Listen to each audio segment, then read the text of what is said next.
The term too much information is often used when there is something that we don't want to hear about a story that our overzealous friend is telling us. It's not what comes to mind when talking about one of the most daunting challenges that many people in the medical field deal with.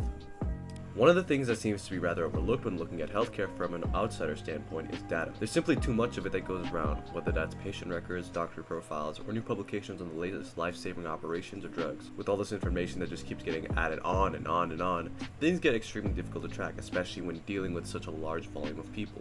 As much as the advent of technology has helped with keeping patient records, it has also ended up creating its own problems. For example, many hospitals tend to keep information stored within their specific system in a particular way. Now, if that information was to be sent to a different hospital, there's no way of telling whether or not that information would be received the same way. Chances are that the system that received the information might not have been able to understand what was sent. If it did, it may not have gotten everything, or things might have been misplaced. It's like automating a citation through a machine like EasyVip or Citation Machine. Sometimes you have to put in things that are misplaced. That's not to say that digitalization is bad. In fact, it's far from that. Imagine trying to find a way to effectively deal with a tumor that has a very unique three-dimensional structure without the use of highly advanced imaging techniques or 3D rendering that shows all sides and angles of the tumor. Technology and going digital has greatly benefited the healthcare industry, and it will continue to do so. The area of concern arises when looking at how this affects patient and doctor relationships and keeping so much information concise and easy to access.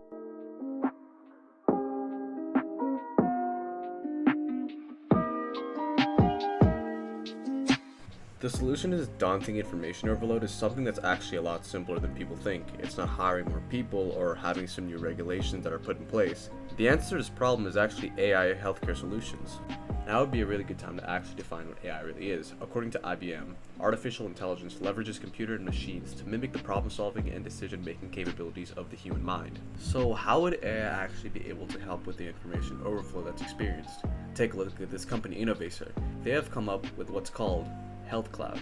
So much information is constantly flowing through the healthcare system, and it gets very difficult to actually streamline this information and only give the useful stuff.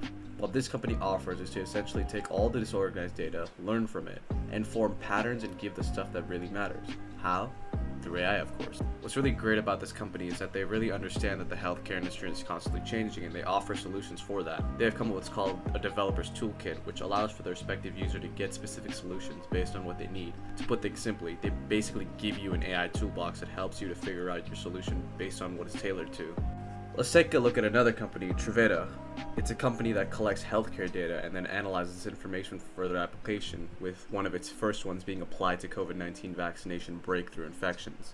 They believe in the most high quality and updated data, more specifically for research purposes or healthcare operations. Through their own unique platform making use of AI, they're able to de-identify and normalize this data to be used by their respective clients.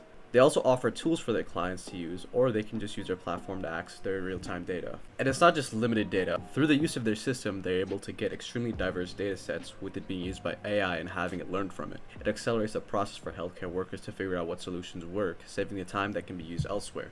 Digitalization and technology is here to stay, and that has created many good things like the electronic medical record and non-invasive surgery.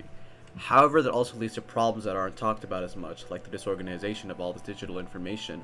AI is here to help aid the healthcare industry with this problem, along with other aspects like diagnosis and even doing surgeries. The future looks exciting for the world of medicine, but we just can't forget the problems while looking forward.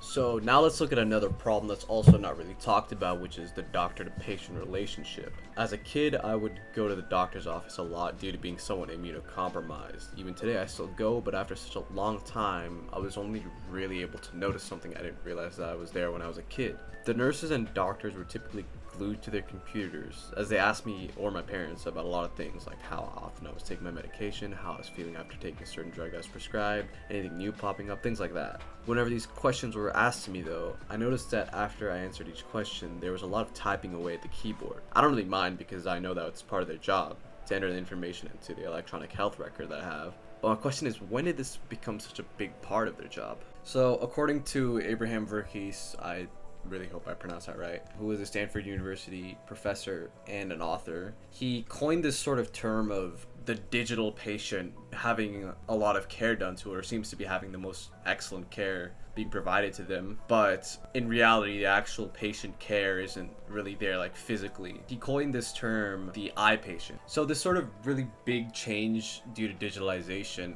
it's pretty clear that there are some things that we don't really notice because it's become so normal, but when you look a lot closer to it, like the whole doctor to patient relationship and the whole concept of the eye patient, you can kind of see that there's this growing interference of technology and sort of digitalization. One thing that I've noticed when going to the doctor's office, or typically just in the healthcare industry in general, is that most of the time they'll typically see you more as like a consumer rather than an actual patient. Well everyone, that's the end of this video. I hope you guys really enjoyed it. This is going to be sort of like a new series that I'm starting, talking about healthcare related problems that are typically kind of overlooked on. I'd really appreciate it if you guys liked. If you guys really liked it, subscribe for more. Peace out.